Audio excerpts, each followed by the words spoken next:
Getting you more updates on this story right now. Cutting across for India Today exclusive. India Today's TVTN managing editor Rahul Kanwal in exclusive conversation with West Bengal Finance Minister.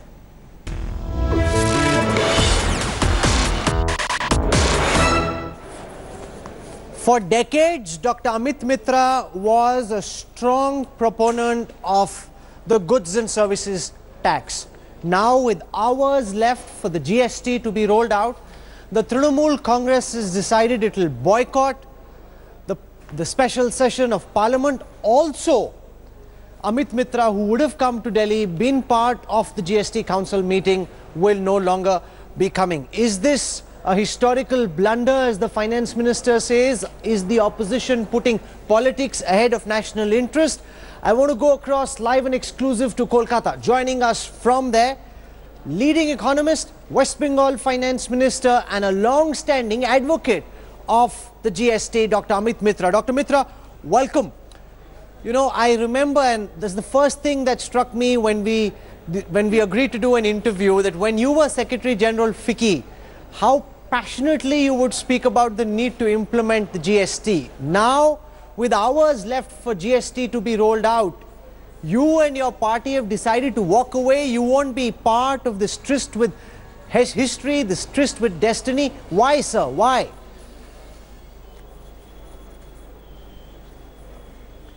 I think let me first clarify that in 2009, the Trinamool Congress manifesto had inserted, with Mamata Banerjee's explicit support, the in principle support for GST, same as my enthusiasm you saw in the past. Number two, as the chairman of the Empowered Committee of Finance Ministers, I was able to bring about the first ever consensus on GST in the Kolkata meeting. What is interesting is we decided on a constitutional amendment. Who had placed that bill? Not the BJP. UPA government in 2011. BJP was bringing a constitutional amendment. We were able to identify the appropriate wording to protect the interest of states and also support the nation. I happened to be the chairman of that time.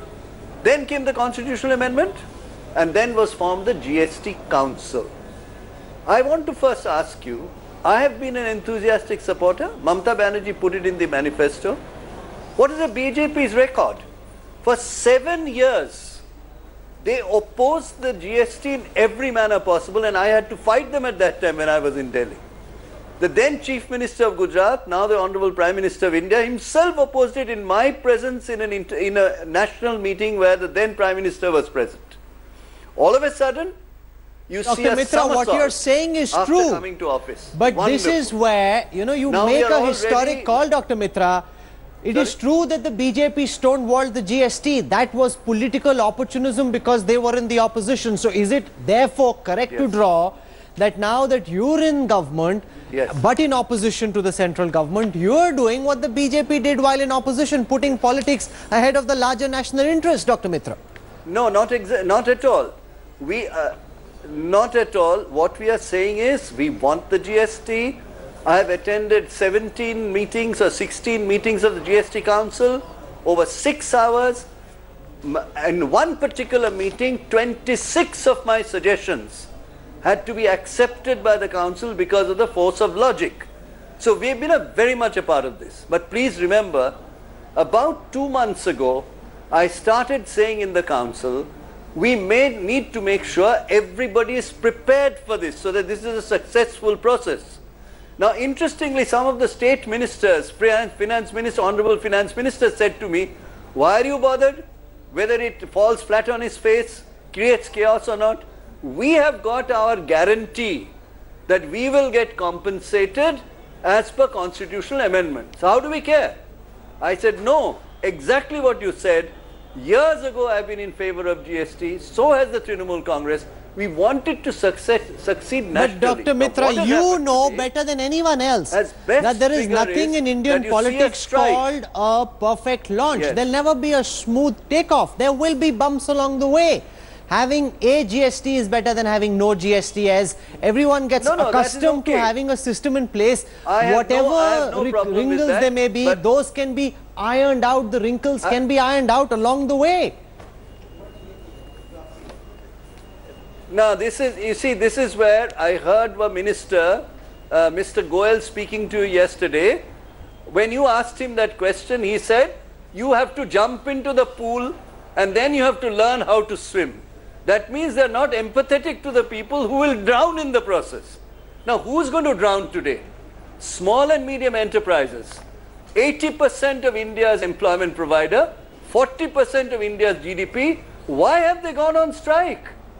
No businessman wants to put its shutter down. It is because they have to sell goods. Now, transportations are saying the same thing. Why? I want to explain that to you in a moment. Rules have come only yesterday. Please note. Now, when the rules come, they get translated into a variety of things. Requirement from a small person. I'll give you one example how Inspector Raj may get created. Detailed stock of goods has to be there, which means that a small guy, you're going to insert them, you're going to find out what detailed stock. I have a problem here, huge problem in terms of compliance. Let me give you a third idea. Invoice account system, invoices to be generated. On the 3rd of June, the taxes have been fixed. Take the case of Japan and Germany. When they made changes in their tax law, they gave 12 months to 18 months after declaration of taxes. Here you declare on 3rd of June, and then you expect invoices to be raised by the small guy. With respect, accounting Dr. Mitra, you know and IT systems. Dr. Mitra, you know better than anyone else that the vast multitude of traders in India, and I'm not saying all, but a large number of them have evaded taxes. Kacha bill, pakka bill, having 2 books of accounts. This has been the bane of the Indian economy, and you, more than anyone else, understands this and have spoken about it. Naturally, when these vested interests are being hurt, when this kacha bill business needs to end, when they need to maintain proper book of accounts, those vested interests will be hurt. Some of those vested interests will want to go on strikes, and they've done so. This is only natural. We must stand up and not allow vested interests to derail what's in the larger national good. I would like to differ with you here. Rahulji, I would like to differ with you here. I'll give you another example. There is a thing called e-way bill. When you carry something from one state to another, West Bengal being absolutely top of the line on IT, you self-declare, you bring your truck in. And you pay the tax of entry tax at the end of the month. Do you know that the e-way bill for GST is not yet ready? Now, what happens when you do interstate trade? Please tell me, it's called IGST, integrated GST. I don't know. When I asked this question, I was told, let each state do the way they are doing way bill just now. Some don't even have an electronic process. Others are most advanced electronically. How will IGST work? I'll give you a second example. Your listeners must understand. We made allowance that below 20 lakhs of turnover, no GST. I fought for that. At 75 lakhs of turnover, we said create a simple system called composition scheme, which means you pay 1% as a trader, 2% as a manufacturer, and 5% as a restaurant owner. And you don't get input tax credit. Now, this is a choice you have. Now, the question before us is, do you know that in doing so, they put in monthly production of accounts, raw material, even waste material, which defeats the very purpose. And it's not ready. But Dr. Mitra, my submission, anti-profiteering, is the public aware that in the GST we have put in an arrest clause? No, Rahul Kanwarji, do you know that there is an arrest clause? Of course I know that there is an anti-profiteering clause. Why should it not be there, Dr. Mitra? Dr. Mitra, with respect, let's assume. No, I'll explain to you. Dr. Mitra, one second. Hear my question. So you understand far more about economics than I ever will. But here's a very simple question. If there is a particular businessman who is profiteering unnaturally, who is not passing on input credit to the customer, who's jacking up rates because GST rates have gone up, if he's cheating the Indian customer, why should anti-profiteering clause not kick in? What's wrong with that, sir? I think it's a very good question. Please ask that to Malaysia. Malaysia has introduced anti-profiteering law. They are not able to handle it. Do we know who's going to administer the anti-profiteering law? No. Is it the Competition Commission? This is what hurry does to you. You have to have a structure where anti-profiteering law is appropriately, transparently, without being vindictive, and at the same time bringing the taxes in. I was going back to arrest clause. If it is 2 crores that I put on you, saying you have defalcated 2 crores, you can be above 2 crores, you can be arrested with bail. Do you know that and at 5 crores, you won't even get bail? Now, Indian business doesn't know that. VAT does not have the power to arrest. In my 5 years of finance ministry and 1 more year, 6 years, I have put an FIR only in 2 cases in 6 years, because I have to go. Why are you assuming that the anti-profiteering laws will be misused? In this Hasmukh Adhia came to the mediaplex. He was standing where I'm standing right now and said, there is a guarantee the government is giving that it will be used only in the rarest of rare exceptions. It's a threat. It's not to be used in this fashion. The government is saying understand. Let me explain to you, allow me to explain to you, what you need is an institutional structure which is transparent, reliable, and people and business persons have faith in that. That is the way transparency works in a democracy. Unfortunately, we don't even know who's going to do the anti-profiteering work today. It is in the GST Council. We could not, nobody said that this is the way it will happen. I thought it will be done by the Competition Commission. That's not the case. There will be some other body. Now CBEC, the indirect taxes take over. What will happen to anti-profiteering? We don't know.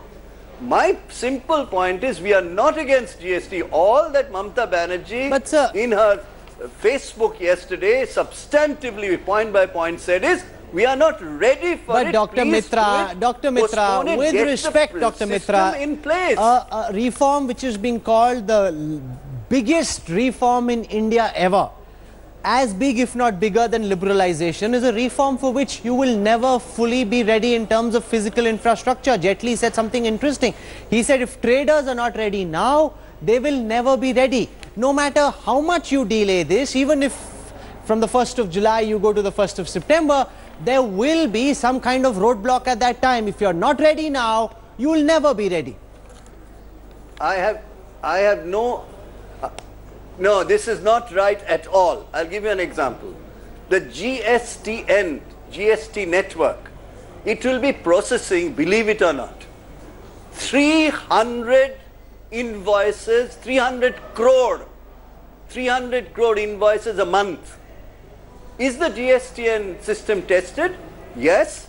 Every state, they have 200 companies with which they have tested it. Now, Bengal itself has 50 to 70 lakhs of traders. 200 companies. What is the GSTN going to do? Every time you send a good to another state, the whole input tax credit structure instantaneously by computers has to work out. And it only tests 200 cases per state. I had asked for a white paper in 10 days for preparedness. Where is that white paper? Can't the government do a white paper to the people and say, well, this is the level of preparedness? What's wrong with that? But no, zabardasti. Hame abhi karna hai.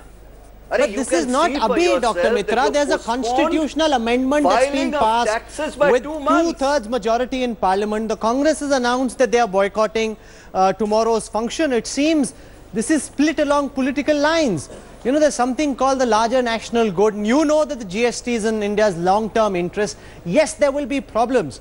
But with opposition parties boycotting, is this not possibly a historic blunder? Something which you know in time to come will fall into place, will be in India's advantage. For short-term political gains, the opposition wants to boycott that.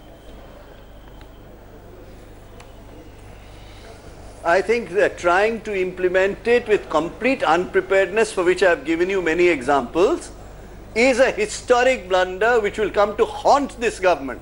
Let me tell you, you talked about politics. How GST Council was not political. I raised the issue that 12 nautical miles from the state should be able to collect taxes. That means all the states that are along the Bay of Bengal and Arabian Sea. Do you know, across political parties, that proposal was supported from Gujarat, from Maharashtra, from Karnataka, all different political parties. Tamil Nadu, Odisha, West Bengal, there was no politics in that. But everybody is aware today. They are asking me, What will happen? There will be chaotic conditions. My simple point is, you cannot do this by jugaad. You cannot do this by pushing a guy into the water and say, now you, after having landed there, you learn how to swim. You cannot do 300 crores of invoice processing by having a 200 company stock per state for GSTN. It is obvious it's not possible. All you are saying is, be better prepared. Okay, Bring a white paper. You've had your say. Where is the training, by the way? Who has been trained in India among the small and medium enterprises? You know, you've had your say, Dr. Mitra, whether it's a good idea to jump into the pool and learn swimming, or should you make your way gradually. There are examples where they've given a certain number of months, but the government in India can sink. The government in India can argue that they've also given 2 months for those traders who are not immediately able to file their invoices online. They've got till the end of September. You've had your say. We leave it to our viewers to decide what they make of the line that Dr. Amit Mitra and the Trinamool Congress has taken. Is this political opposition, or are there genuine loopholes? We will know only, frankly, past the 1st of July. But for the moment, Dr. Amit Mitra, for joining us from Kolkata, thank you very much. We won't be seeing you tomorrow at the India Today GST conclave. Different speakers will be coming in, the Trinamool and the Congress, deciding they will join the boycott. Several trade organizations also boycotting. The 1st of July will be an important day to see how prepared India really is for what's being called the mother of all reforms. Dr. Mitra, thank you.